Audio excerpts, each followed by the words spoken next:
Halo pemirsa GPR TV dari Sabang sampai Merauke, dari Miangas hingga Pulau Rote. Bertemu lagi bersama saya Poda Azari Disak dalam program Kominfo Newsroom.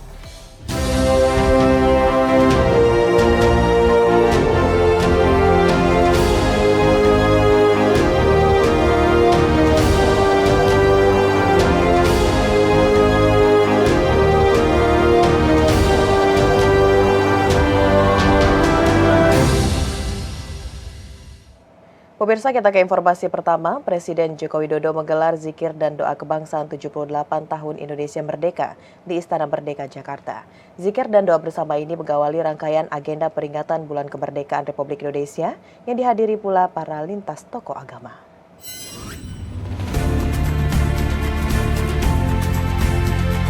Dalam rangka rangkaian Bulan Kemerdekaan memperingati HUT ke-78 Republik Indonesia, Presiden Republik Indonesia Joko Widodo dan Wakil Presiden Ma'ruf Amin beserta dengan pendamping mengikuti acara zikir dan doa kebangsaan 78 tahun Indonesia Merdeka di Jakarta Selasa 1 Agustus 2023. Dalam sambutannya, Presiden Jokowi menyampaikan bahwa zikir dan doa kebangsaan yang dilaksanakan merupakan bentuk rasa syukur atas anugerah Allah Subhanahu wa Ta'ala sehingga Indonesia dapat terlepas dari situasi pandemi COVID-19.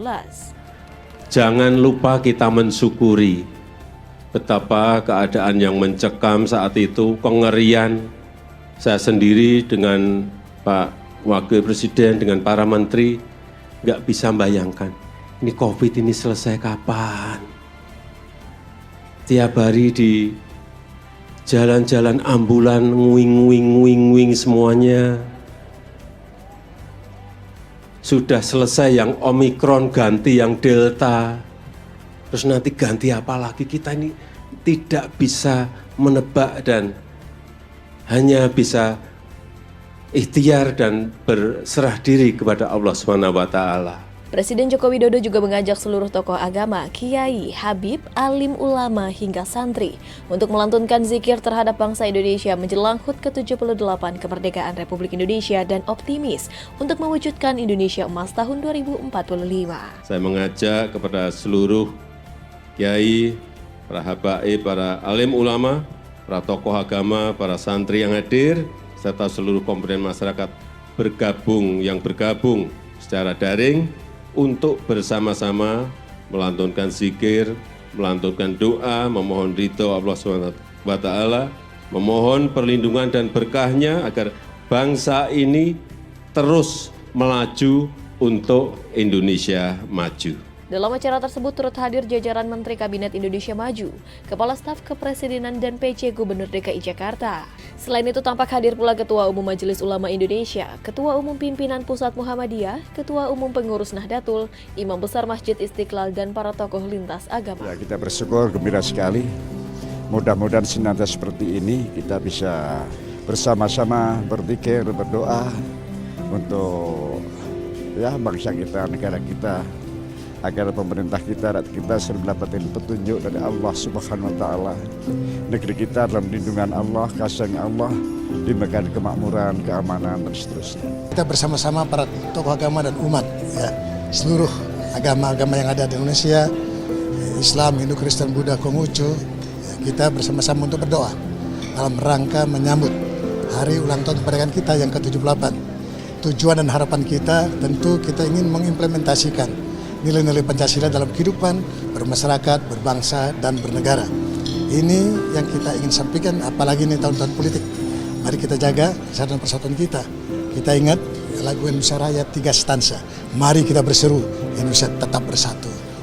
Saya merasa senang sekali dan ini acara yang bagus. Dan ini bukan pertama kali juga saya ada di acara ini.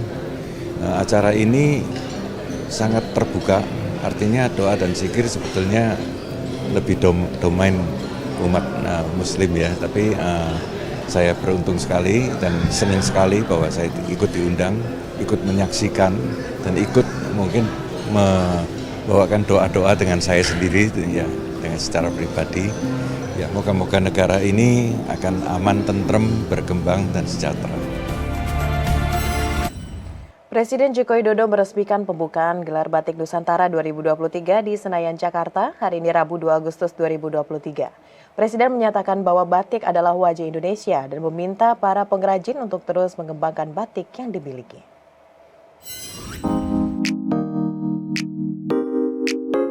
Setelah sempat terhenti akibat pandemi COVID-19, Yayasan Batik Indonesia kembali menggelar acara 2 tahunan mereka, yakni Gelar Batik Nusantara 2023 dengan tema Batik Bangkit.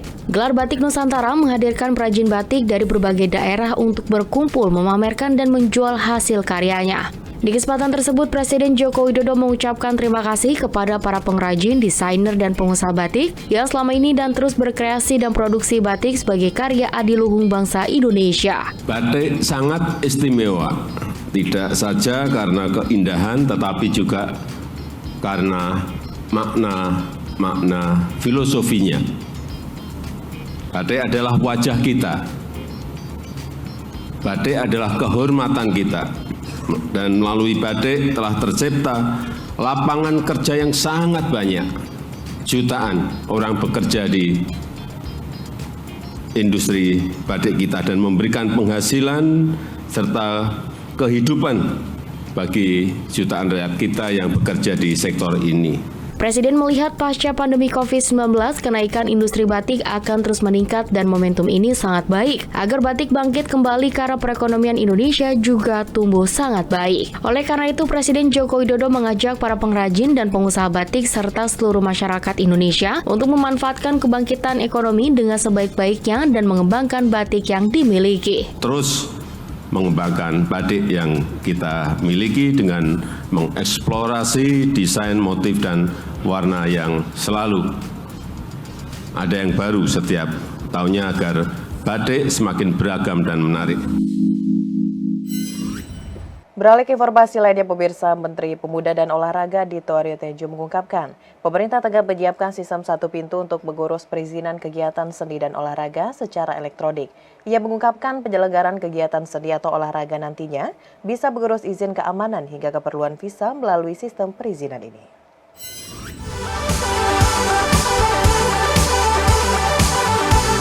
Presiden Joko Widodo menggelar rapat terbatas bersama dengan sejumlah menteri untuk membahas perizinan kegiatan seni dan olahraga. Dalam rapat tersebut diungkapkan oleh Menpora bahwa pemerintah tengah menyiapkan sistem satu pintu sebagai portal dalam pengurusan perizinan kegiatan seni dan olahraga. Jadi ini tadi memantapkan dan memfinalisasikan terkait dengan nantinya kita akan meluncurkan terkait perizinan untuk kegiatan seni dan olahraga. Jadinya satu pintu dan secara semua nanti akan bisa diajukan secara elektronik digital. Jadi mengurangi interaksi antara pelaku usaha penyelenggara kegiatan seni dan olahraga dengan pejabat yang berwenang. Melalui sistem tersebut diharapkan para penyelenggara dapat memantau secara langsung perizinan yang diajukan untuk gelaran yang akan diselenggarakan. Penyelenggara kegiatan seni atau olahraga nantinya juga bisa mengurus izin keamanan hingga keperluan visa melalui sistem perizinan ini. Sistem ini diharapkan dapat mendorong penyelenggaraan sebuah acara yang lebih mudah dan terukur, dan selain itu sistem satu pintu ini akan meningkatkan sisi pengawasan, transparansi dan akuntabilitas serta efisiensi waktu. Dan semoga ini ke depan juga bisa mendorong dari skala industri olahraga maupun seni, jadi nanti kemudahan untuk menyelenggarakan penyelenggaraan lebih terukur, dan juga kita juga dari pemerintah khususnya saya Kemenpora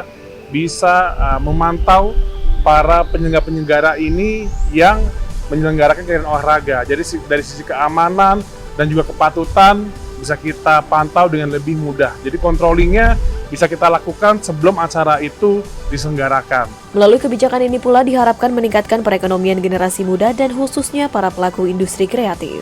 Dan ini saya rasa menjadi doa dan juga mimpi dari industri I.O.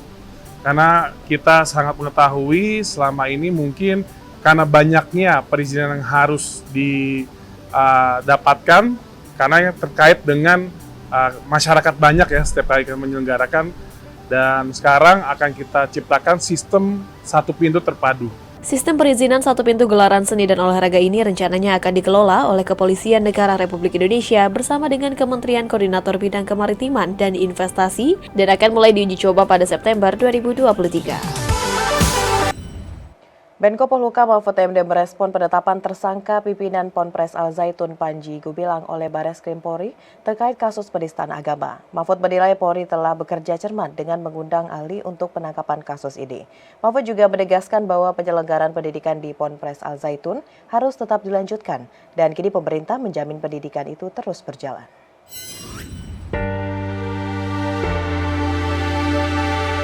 Menteri Koordinator Bidang Politik Hukum dan Keamanan Mahfud MD angkat bicara menanggapi penetapan tersangka oleh Bareskrim Polri terhadap pimpinan Pondok Pesantren Al Zaitun, Panji Gumilang. Mahfud menilai Polri sudah bekerja cermat dengan mengundang ahli yang mumpuni dalam bidangnya untuk penanganan kasus ini. Penetapan tersangka Panji Gumilang, ya itu kan sudah saya katakan, penetapan tersangka itu hanya nunggu waktu. Polisi sudah cepat, bekerja.